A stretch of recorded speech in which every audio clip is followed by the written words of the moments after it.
खोलिए sir, gate खोलिए sir.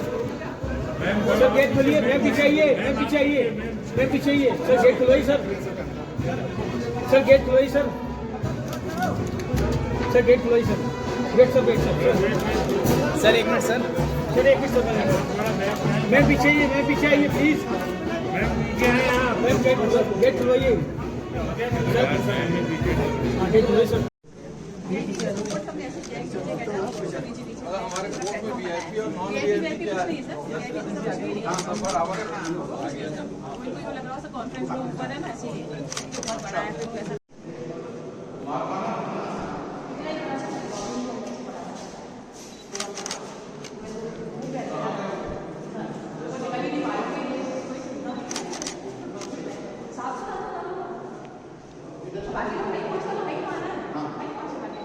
बाकी लोगों को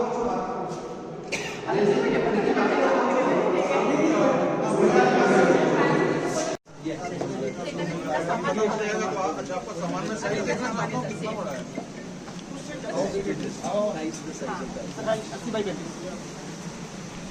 मैं और मेरे सारे न्यायाधीश गण, हमारे रजिस्ट्री के अधिकारी गण, शासन के वित्त विभाग, पीडब्ल्यूडी और अन्य सभी संबंधित विभागों से लगातार सामंजस्य बनाकर बहुत तेजी से अधोसंरचना के विकास की दिशा में अग्रसर है, संकल्पित है।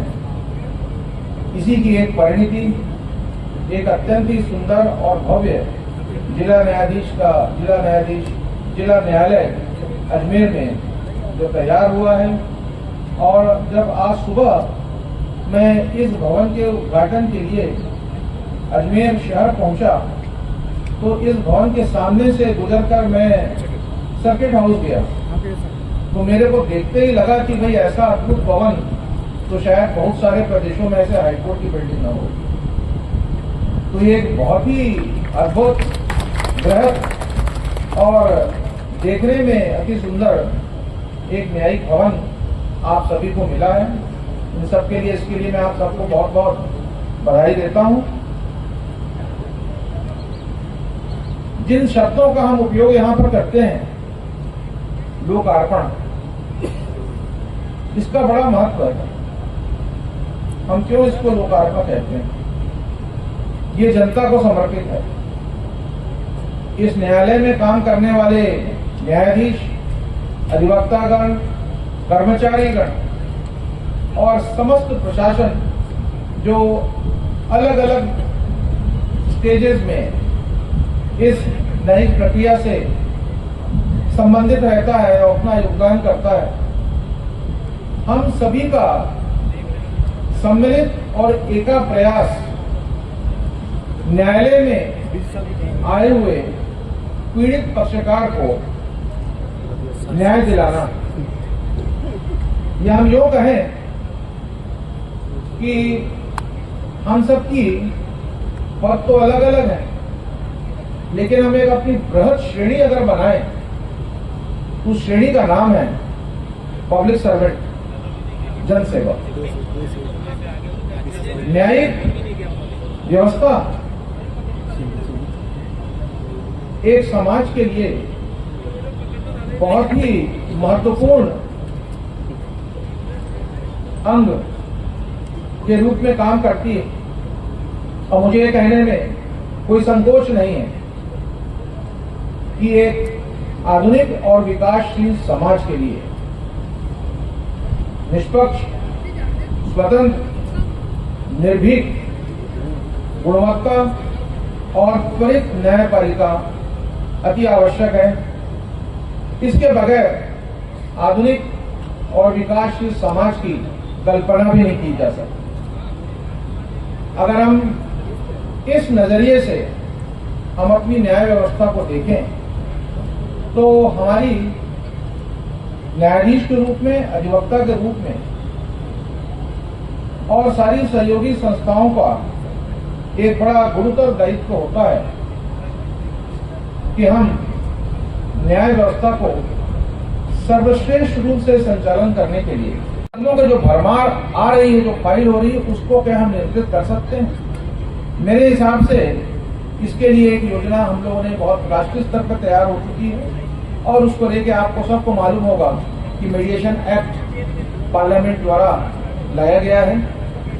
अवधारणा यह है कि न्यायालय में प्रकरण आने के बाद जो मीडिएशन मध्यस्थता होती है उसके अलावा प्री लिटिगेशन मीडिएशन की भी एक प्रभावी योजना और उसको संस्थागत तरीके से पूरे देश में स्थापित करने का प्रयास है। ऐसे बहुत सारे प्रकरण होते हैं जिसमें शायद पक्षकारों को मुकदमे फाइल करने के पहले कोई मध्यस्थता केंद्र मिल जाए, प्री लिटिगेशन मीडिएशन सेंटर, जहां पर अनुभवी और दक्ष मीडिएटर हो, तो शायद ऐसे बहुत सारे केसेस कोर्ट में एंट्री ही न कर पाए।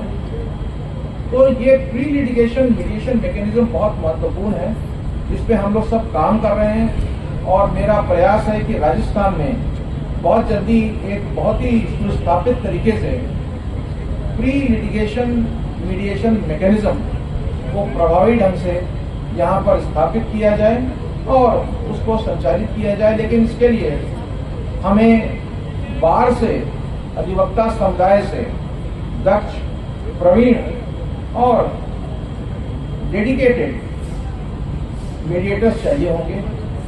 मैं जब एग्जीक्यूटिव चेयरमैन था राजस्थान लीगल सर्विसेज अथॉरिटी का, तो एक हमने प्रयास शुरू कराया था कि सारे अधिवक्ताओं को हर जगह को बुलाकर सभी को 40 आवर्स की मीडिएशन ट्रेनिंग दिया जाए और अधिक से अधिक अधिवक्ताओं को मीडिएटर के रूप में भी उनको तैयार किया जाए। क्योंकि आने वाले समय में अगर हम छोटी सी जगह पे, आपके आउटलाइन कोर्ट्स हैं, अगर हम वहाँ पर एक मीडिएशन सेंटर बनाते हैं तो उस मीडिएशन सेंटर पे हमें अधिवक्ताओं की सेवाओं की सबसे ज्यादा जरूरत होगी और इस तरीके से हर स्तर पर करते हुए राज्य स्तर तक हम मीडिएशन सेंटर बनाकर ये सुनिश्चित करने की कोशिश करेंगे कि न्यायालय में मुकदमे आने के पहले उनको रोका जा सके, पक्षकारों को वहीं पर सुलह किया जा सके। इसके साथ आपने देखा होगा कि हम लोगों ने लोक अदालत के माध्यम से पिछले 3 वर्षों में बहुत ही उल्लेखनीय परिणाम हासिल किया है और इसके लिए अगर कोई अच्छा परिणाम लोक अदालत में आता है तो मैं समझता हूँ कि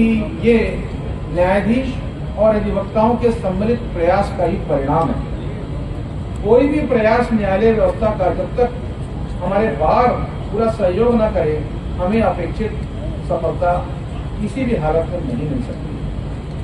साथ ही आप जानते हैं टेक्नोलॉजी का उपयोग बड़ा आवश्यक हो गया है प्रकरणों को तेजी से निपटाने के लिए। आज हमारे न्यायालय में लगातार टेक्नोलॉजी का उपयोग चल रहा है। बहुत सारे एडवोकेट, कुछ ऐसे सीनियर एडवोकेट्स हैं, मैं जब कोविड में कोर्ट होल्ड कर रहा था तो ऐसे बहुत सारे एडवोकेट जो न्यायालय नहीं आ रहे थे, विशेष रूप से वरिष्ठ सीनियर एडवोकेट जो थे नहीं आ पा रहे थे, वो बीसी के माध्यम से कर रहे थे। आज हमारे न्यायालयों में पूरे देश से, दिल्ली, बॉम्बे, कैलकाटा, उन सब जगहों से हाईकोर्ट में लॉयर्स लगातार अपीयर होते हैं। बीसी आपके लिए भी बहुत अच्छा है, हर न्यायालय में बीसी सुविधा उपलब्ध है। आप कहीं दूर हो, नहीं आ सकते, आप बहुत आसानी से बीसी सुविधा का उपयोग करें। आप जानते हैं कि क्रिमिनल केसेस के ट्रायल के लिए एक्यूज को जो जेल से ही उपस्थित कराया जाता है वीडियो कॉन्फ्रेंसिंग के माध्यम से, वो एक बड़ी क्रांतिकारी हमारी अभिनव योजना है और जिसके लिए एक्यूज को कोर्ट में हर समय लाने की आवश्यकता नहीं पड़ती। रिमांड के स्टेज में भी प्रथम के बाद दूसरी बार लाने की आवश्यकता नहीं होती। और साथ ही टेक्नोलॉजी का उपयोग हम न्यायालयिक प्रक्रिया के लिए भी कर रहे हैं। ई फाइलिंग और ये सब चीजों पे धीरे धीरे सब में प्रयास कर रहा है, लेकिन हमको अपनी मानसिकता इस दिशा में बनानी पड़ेगी कि आने वाले समय में अगर हम टेक्नोलॉजी का उपयोग करने से करें। आज की तारीख में आप और हम सब जानते हैं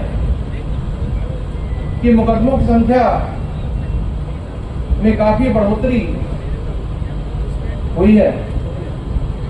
अगर आजादी के बाद हम पिछले 75 वर्षों की तरफ देखें तो हम पाएंगे कि जिस तेजी से मुकदमों की संख्या न्यायालय में बढ़ी, उस तेजी से अधोसंरचना और न्यायाधीशों का, न्यायालयों का, कर्मचारियों का और पूरे इंफ्रास्ट्रक्चर का विकास उस द्रुत गति से नहीं हो सका जिस तेजी से न्यायालय में मुकदमे फाइल होने लगे।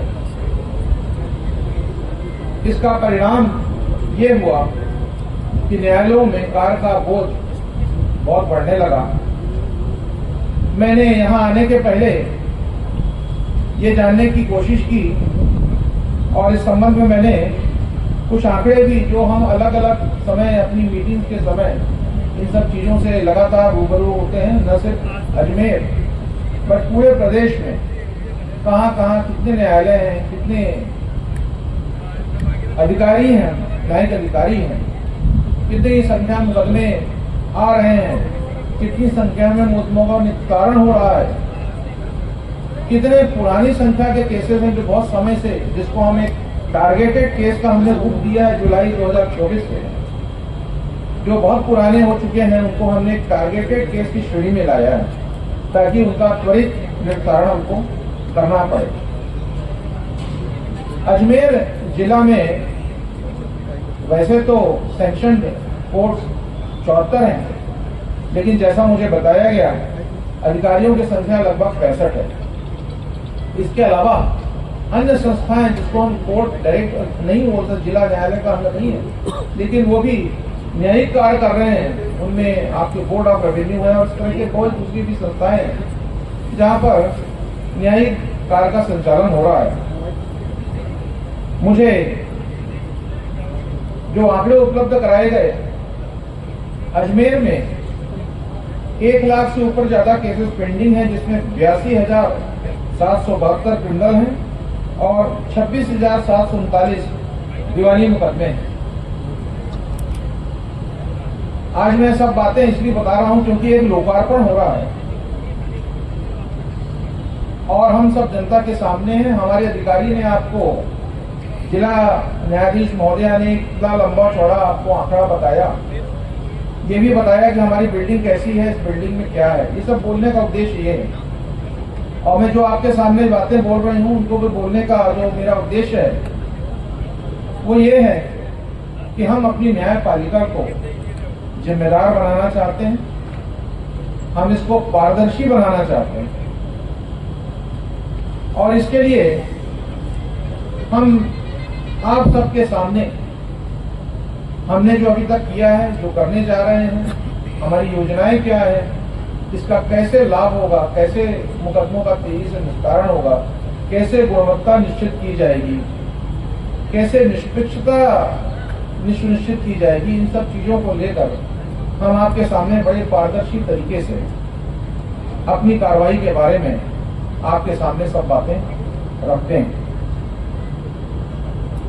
हम लोगों ने पिछले वर्ष जुलाई 2024 में टारगेटेड केसेस का एक योजना बनाई जो नेशनल कोर्ट मैनेजमेंट सिस्टम के अंतर्गत आगे बढ़ाया गया और मुझे इस बात की खुशी है कि पिछले वर्ष जुलाई से लेकर कहना चाहूंगा कि अपराध पीड़ित बालक बालिकाएं, महिलाएं, वृद्धजन, वरिष्ठ नागरिक, शोषित, वंचित और अंतिम पंक्ति में खड़े हुए लोग, ये सब हैं जिनको जो हमेशा न्याय के लिए न्यायालय का द्वार खटखटाते हैं।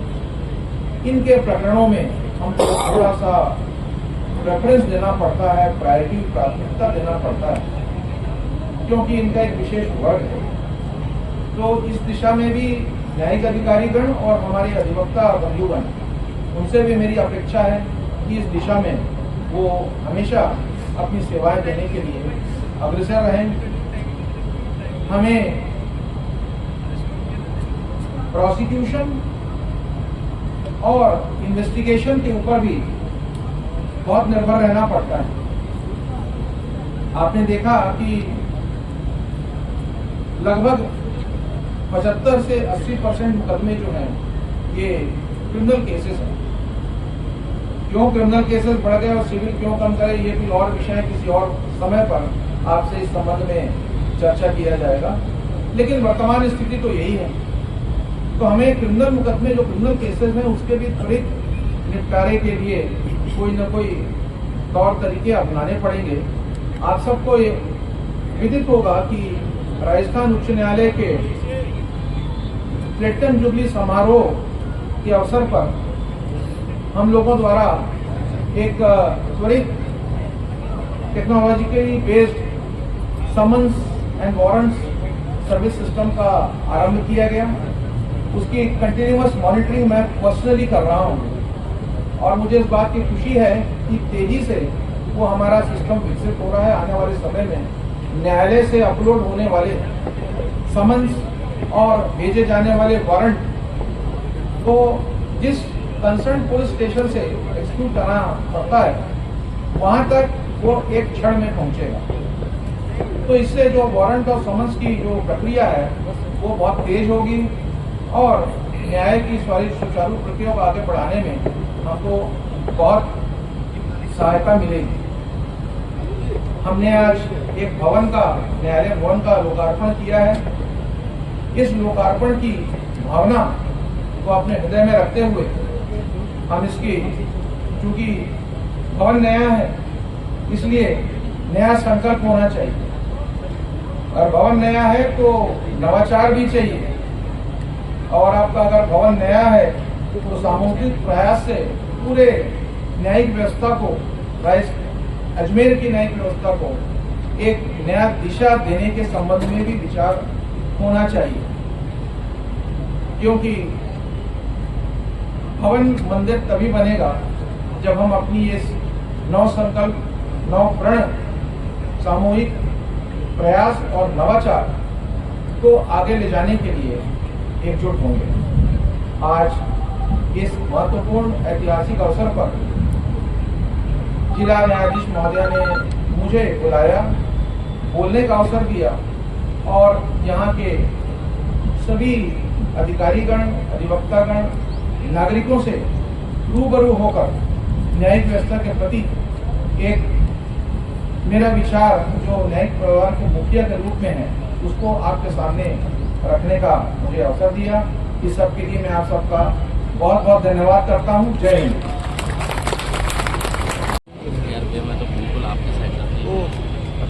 नए जिला न्यायालय भवन परिसर के उद्घाटन पर इस ऐतिहासिक और गरिमामय अवसर पर उपस्थित मेरे बराका न्यायाधीशगण, माननीय न्यायाधिपति श्री इंद्रजीत सिंह जी, माननीय न्यायाधिपति श्री महेंद्र गोयल जी, श्रीमती संगीता शर्मा, जिला एवं न्यायाधीश अजमेर, श्री अशोक सिंह रावत, अध्यक्ष बार एसोसिएशन जिला अजमेर, बोर्ड ऑफ रेवेन्यू के अध्यक्ष और अन्य सदस्यगण, जिला न्यायाधीश और पुलिस कप्तान महोदय, सम्माननीय वरिष्ठ अधिवक्तागण, उदीयमान अधिवक्तागण, रजिस्ट्री के अधिकारीगण, अजमेर में कार्यरत समस्त न्यायिक अधिकारीगण,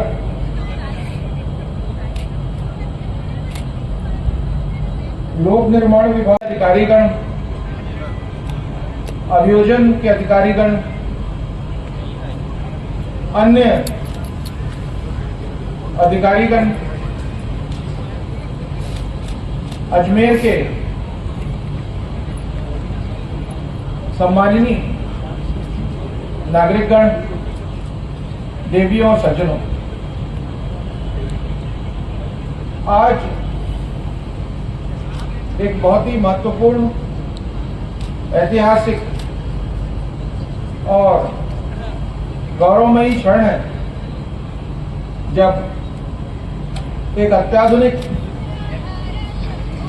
जिला न्यायालय के भवन का लोकार्पण करने का मुझे और मेरे भ्राता न्यायाधीश गणों को सुअवसर प्राप्त हुआ।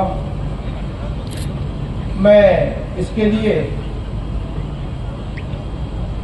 जिला न्यायाधीश महोदया मैडम शर्मा जी का बहुत बहुत धन्यवाद देता हूं। आज के इस कार्यक्रम में मेरा और मेरे भ्राता न्यायाधीश गणों का, जो जिला न्यायाधीश महोदया, उनके अधिकारीगण, बार के पदाधिकारीगण और अन्य लोगों द्वारा सम्मानित किया गया, इससे भी हम सब बहुत अभिभूत हैं और मैं आप सभी को हृदय से धन्यवाद देता हूं। किसी भी स्थान के न्यायिक इतिहास में समय समय पर महत्वपूर्ण घटनाएं होती हैं। अजमेर का नवीन न्यायालय भवन अजमेर के न्यायिक इतिहास का एक बिग पत्थर है। मेरे पूर्व के वक्तागणों ने अजमेर के धार्मिक ऐतिहासिक महत्व को आप सबके सामने रखा। अजमेर धार्मिक ऐतिहासिक महत्व के अतिरिक्त शैक्षणिक महत्व का और प्रशासनिक कार्यालयों के महत्व का भी स्थान है। मेरे पूर्व वक्ताओं ने कहा कि यहाँ पर पहले राज्य बनने के पूर्व से ही यहाँ पर जुडिशियल कमिश्नर का न्यायालय हुआ करता था।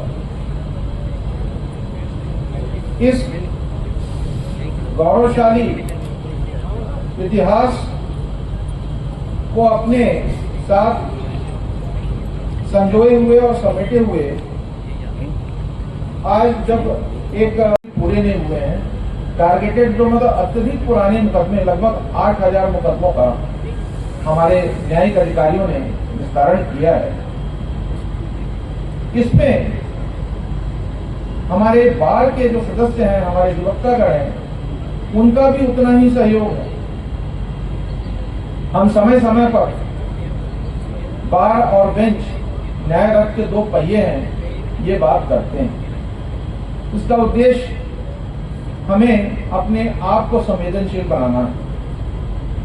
मैं इस मंच के माध्यम से अपने सारे न्यायिक अधिकारियों को और सभी अधिवक्ता बंधुओं से मैं ये आह्वान करूंगा कि आप अपनी पूर्ण शक्ति और निष्ठा से और ये मानते हुए कि आप सबको यह कार्य, न्यायिक कार्य से जो जुड़ा हुआ है, मैं समझता हूं उसको कुछ न कुछ ये ईश्वरीय आदेश से ही आप हम इससे जुड़े हैं। हर व्यक्ति न्याय व्यवस्था से जुड़ा नहीं रहता। जिन्हें ये व्यवस्था में आने का, इस पूरी न्यायिक व्यवस्था से जुड़ने का अवसर मिला है, मैं समझता हूँ कि ईश्वर ने हमें सौभाग्य दिया है कि हम लोगों को न्याय प्रदान करने में अपनी भूमिका निभाएं। तो इस नाम से बार और बेंच का सामंजस्य बहुत जरूरी है। पुराने केसेस के लिए मैं सारे अधिवक्ता बंधुओं से निवेदन करूंगा कि वो अपना पूरा सहयोग दें। मुकदमे जब पुराने लगते हैं तो उसको जहां तक हो सके, अनलेस कि आपको लगता है कि भाई कुछ बहुत ऐसे कारण बियॉन्ड योर कंट्रोल बढ़ाना पड़ेगा, नहीं तो उस मुकदमे को आप न्यायालय को सहयोग करके जितनी जल्दी से जल्दी हो सकता है उसको समाप्त करने का प्रयास करें। मैंने अभी वर्तमान समय में दो बड़े महत्वपूर्ण विषयों पर कई राष्ट्रीय, क्षेत्रीय और प्रदेश के अंदर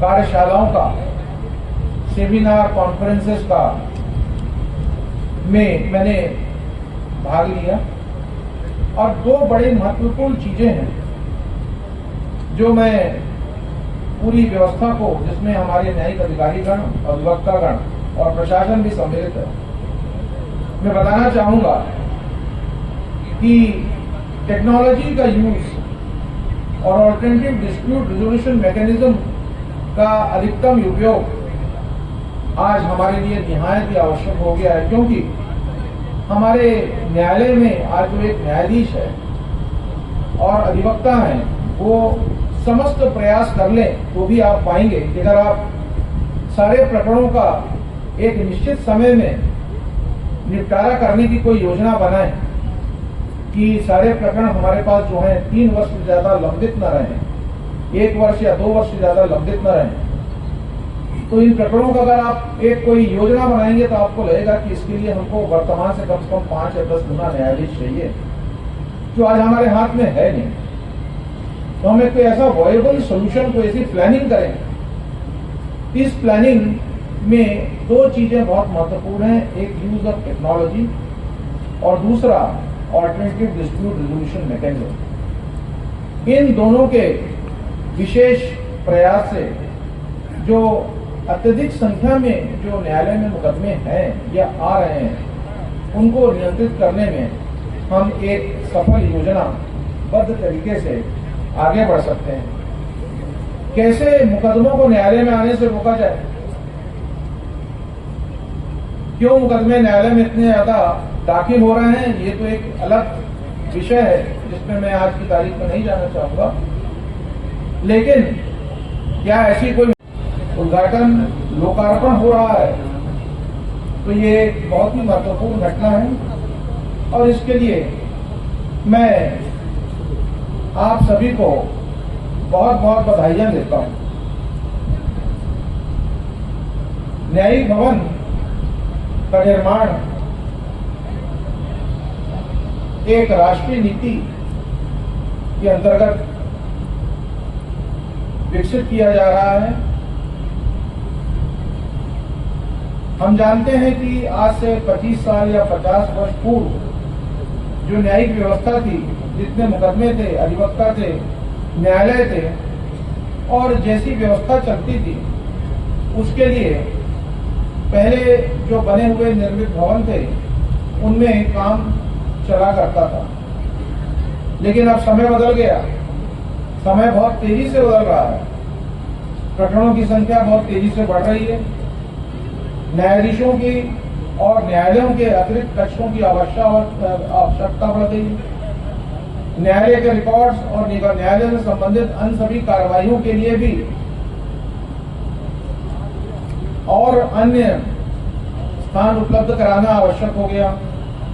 अधिवक्ताओं के लिए सारी व्यवस्था, बैठने की, उनके चैम्बर्स इत्यादि की व्यवस्था करना भी आवश्यक हो गया। और साथ ही साथ जो लिटिगेंट्स हैं, पक्षकार हैं, अधिकारीगण हैं, वो भी इस भवन में आते हैं, उनके लिए भी एक सर्व सुविधा युक्त भवन का निर्माण करना आवश्यक हो गया। इसी सोच को लेकर न्यायिक प्रशासन द्वारा शासन से समय समय पर चर्चा की गई और उसका परिणाम था कि यहाँ पर एक जमीन का चयन किया गया, भूमि का चयन किया गया। इसके संबंध में जो आवश्यक फंड थे, उसके संबंध में सरकार द्वारा कार्रवाई की गई, नक्शे बने और इसका निर्माण प्रारंभ हुआ। मैं कहूंगा कि इसके निर्माण में कुछ देरी अवश्य हुई है, लेकिन जैसा हम सब जानते हैं कि कोविड पीरियड की वजह से कुछ वर्षों तक सारे निर्माण कार्य, विकास कार्य बाधित रहे, परंतु कोविड के बाद पुनः इस दिशा में कार्रवाई हो गई, शुरू हुई।